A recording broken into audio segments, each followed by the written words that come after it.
ada chart yang menunjukkan pergerakan harga terus naik, ada chart yang menunjukkan pergerakan itu terus turun, tapi juga ada chart yang menunjukkan pergerakan harga itu cenderung di situ-situ aja. Lalu sebenarnya apa sih itu? Lalu istilah-istilahnya itu seperti apa, bagaimana cara menentukan beli dan jual, dan sebagainya. Di video kali ini kita akan bahas mengenai chart dan juga tren khususnya. Simak dulu video berikut ini.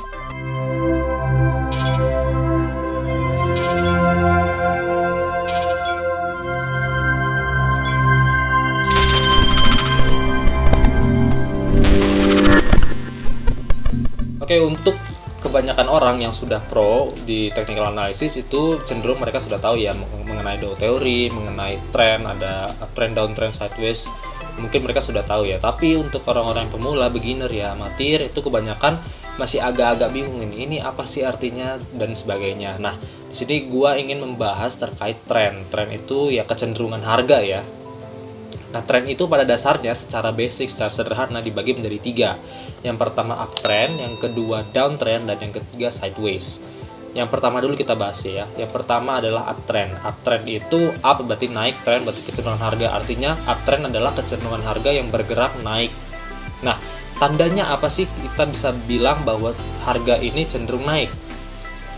Yang pertama itu bisa kita lihat dari, nanti gua tampilin juga chart di sini ya, di gambar ini nanti menunjukkan bahwa terdapatnya higher high dan juga higher low. Higher high itu yang atas, yang harganya di atasnya itu, jadi high yang sebelumnya ditembus oleh high yang berikutnya, kemudian ditembus lagi high berikutnya, jadi kan higher high, high yang lebih tinggi dari high sebelumnya. Atau ada juga technical analysis yang mengatakan higher peak, yaitu sama aja ya, higher high, higher peak sama aja. Itu untuk bagian atasnya. Nah, untuk bagian bawahnya itu kan low ya, di situ ada low, lalu the low-nya ditembus jadi ada higher low. Nah, low yang di kanannya itu kan lebih tinggi dibanding low yang di kiri. Nah, kemudian low yang di kanan ini ditembus lagi, jadi kebentuk lagi tuh higher low. Jadi higher low pertama, ada higher low kedua, seperti itu. Nah, sehingga bisa disimpulkan beberapa technical analysis juga mengatakan higher trough. Jadi ada higher low, higher trough itu sama aja. Nah, kecenderungan harga membentuk higher peak beberapa kali dan juga higher low beberapa kali itu dapat kita katakan bahwa harga sedang bergerak naik atau uptrend. Jadi trennya memang bergerak naik. Itu untuk uptrend. Yang kedua adalah downtrend. Downtrend artinya sebaliknya. Down artinya turun, trend artinya kecenderungan harga. Artinya downtrend adalah harga yang cenderung untuk turun gitu, kecenderungan harga ke bawah seperti itu ya. Gimana cara kita bisa mengidentifikasi harga itu downtrend? Yang pertama, terbentuknya lower high atau lower peak gitu ya. Jadi high atau peak yang di kanan itu di bawah dari high yang di kiri. Jadi high-nya misalkan di sini yang pertama, kemudian yang kedua di bawahnya.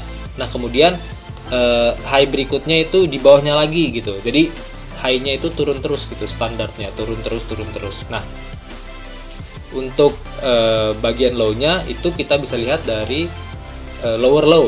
Jadi lower low atau lower trough sama aja. Jadi low-nya misalkan di sini, kemudian low-nya ini ditembus jadi low di sini, terus terbentuk lagi lower low. Turun lagi harganya seperti itu. Nah, di bab 5 buku Edianto Ong dengan judul Technical Analysis for Mega Profit, di bab 5 gitu, tren itu di halaman 29 itu membahas tentang tren-tren ini. Uptrend tadi sudah kita bahas, downtrend sudah kita bahas, dan yang terakhir nih, yang ketiga sideways. Sideways itu kecenderungan harga yang bergerak di situ-situ aja. Jadi secara sederhana ini kita membahas secara teorinya aja ya. Mungkin nanti prakteknya agak-agak terjadi deviasi sedikit, terjadi penyimpangan sedikit-sedikit, tapi secara garis besar teorinya adalah kalau sideways itu equally high dan equally low. Jadi high-nya itu cenderung sama, misalkan high yang di sini segini, high berikutnya segini lagi, high berikutnya segitu lagi. Nah, kalau low-nya segini, nanti low-nya segini lagi. Nah, itu artinya equally high, equally low. Jadi kecenderungan harga itu high-nya sama, low-nya juga sama. Nah, itu yang kita bisa katakan sideways atau harga bergerak seperti tidak dalam kondisi naik ataupun turun. Nah, untuk istilah lain, kalau teman-teman udah di pasar gitu ya, udah mulai nyemplung dan juga sudah aktif trading seperti itu, sering berkomunikasi dan lihat-lihat YouTube dan sebagainya. Mungkin teman-teman juga pernah dengar atau mungkin sering dengar terkait bullish dan bearish.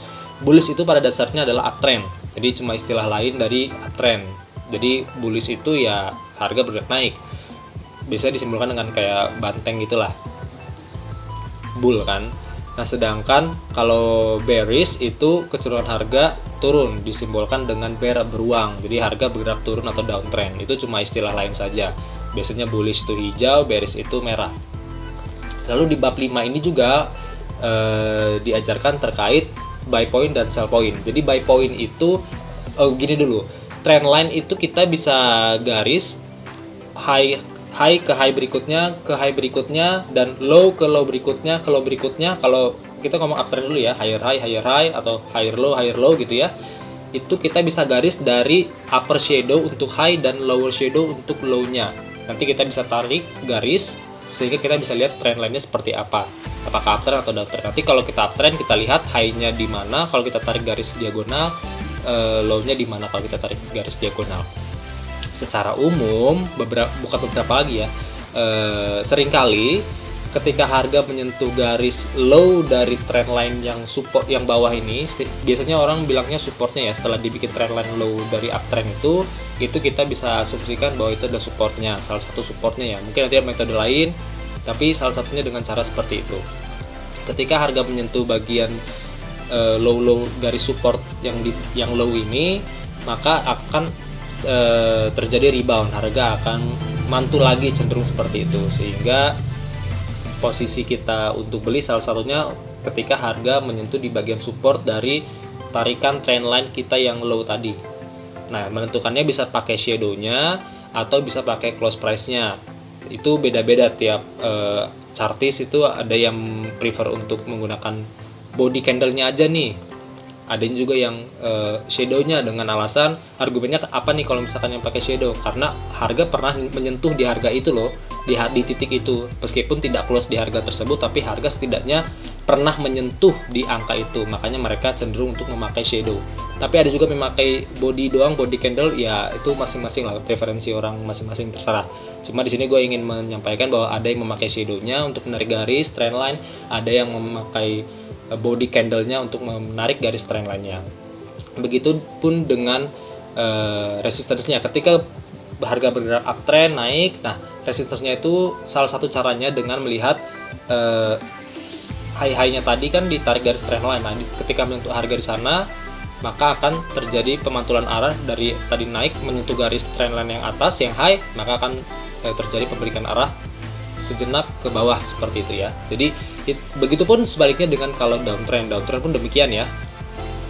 Ketika menyentuh bagian low-nya, maka dia akan low-nya ini low terus harga menyentuh di angka itu, di angka yang di garis yang bawah, itu bisa kita bilang supportnya, maka harga akan cenderung akan berbalik sejenak.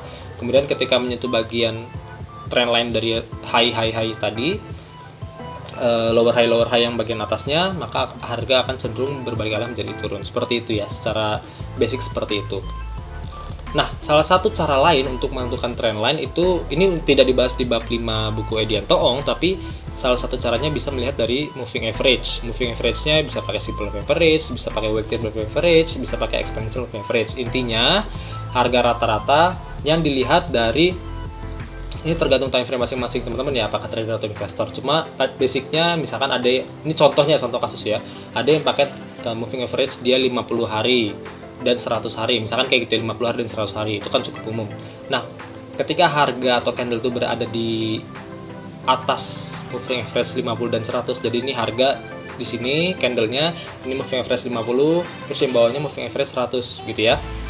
Harga berada di atas dua garis ini yang berurutan 50, 100, nah harga di atasnya ini, maka kita bisa asumsikan bahwa harga tersebut sedang dalam posisi uptrend. Kalau misalkan sudah beberapa kali di atas terus, jadi ini 50 moving average 50, ini moving average 100, kemudian harga misalkan sudah beberapa bulan, misalkan 2 bulan 3 bulan harga berada di atas moving average tersebut, maka kita bisa bilang memang harga tersebut sedang posisi uptrend. Itu secara sederhananya seperti itu ya. Mungkin nanti untuk lebih advance-nya teman-teman bisa gali sendiri, cuma di sini gue ingin mencoba untuk men-trigger teman-teman dan menginformasikan secara basic itu tren itu seperti apa dan bagaimana cara menentukannya secara basic. Tapi kalau untuk lebih advance-nya mungkin nanti bisa dicari lagi di baca buku atau tanya orang yang lebih profesional seperti itu ya. Mungkin sekian aja informasi dari gua mengenai trend line, uptrend, downtrend, dan sideways. Mungkin kalau ada yang masih belum mengerti, belum paham atau ingin didiskusikan lebih lanjut, bisa komen di kolom komentar dan juga bisa DM Instagram gua di @revohasimili ataupun email gua di revohasimili@yahoo.co.id for business inquiries. Oke, sekian aja itu dari gua. Thank you, bye bye.